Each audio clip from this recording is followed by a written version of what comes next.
Hey everyone, it's Caleb. In this video, we're going to go over some hands-on examples using the new keyword inside of C++. This is a follow-up to the concept video on the new keyword. However, it's fairly simple, so I think if you're just jumping in, you should be pretty good.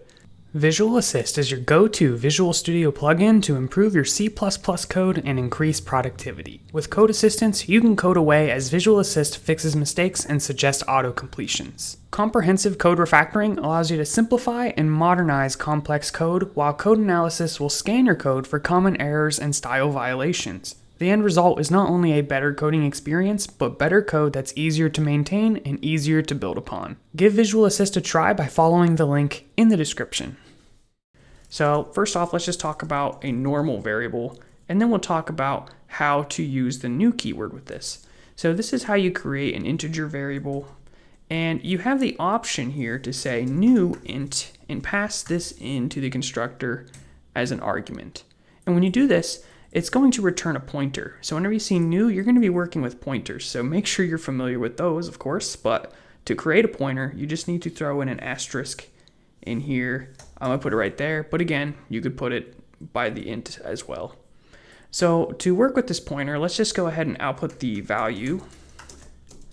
And just to show the different options, we can say the pointer, and then we'll output x points to, and then we will dereference x like so. And then we'll just do an end line.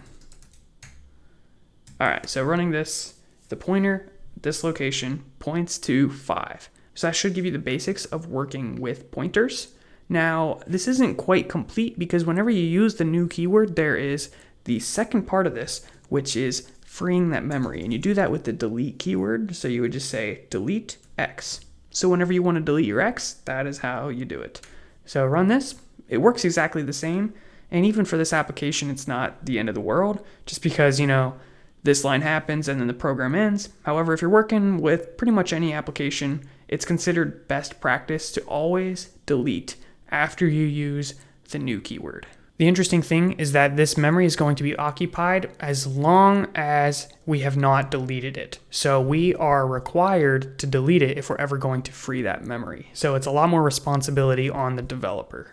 This can be used to allow data to live beyond the scope it's defined in, because it's just going to exist until we call delete, even if that's outside of whatever function we might be working in.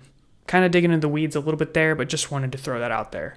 This could be used inside of a function that creates something, and then it returns a pointer, and that data is still going to exist until you manually delete it. So that's how you do this with a simple variable, but now let's go ahead and create a class user. And in here, I'm just going to create one attribute. So we'll just say public, and this is going to be a string name. And we'll want to include string. Great. All right, so the way we create a user, probably want to do this before we return. So let's go up here. We would say user u, and then we could say standard cout. We're going to print this user's name, so u.name. And we're also going to assign it a value up here. So u.name is Caleb Curry. Running this, and it says Caleb Curry. So everything is working great. However, you can also say new user. In this situation, we're not going to be working with a user anymore. We're going to be working with a user pointer. Different type here. And if we want to assign a value using this dot operator, then we need to put parentheses and an asterisk. So we're going to dereference u and then grab the name attribute. Same thing here, we need to dereference u here, like so, and then print the person's name. And running this, we get the same exact value, but now we're working with dynamic memory. And then of course, don't forget to delete the user. The shorthand way of doing this, instead of using these parentheses around the dereferencing, is to just work with the pointer directly, and instead of using a dot, use an arrow.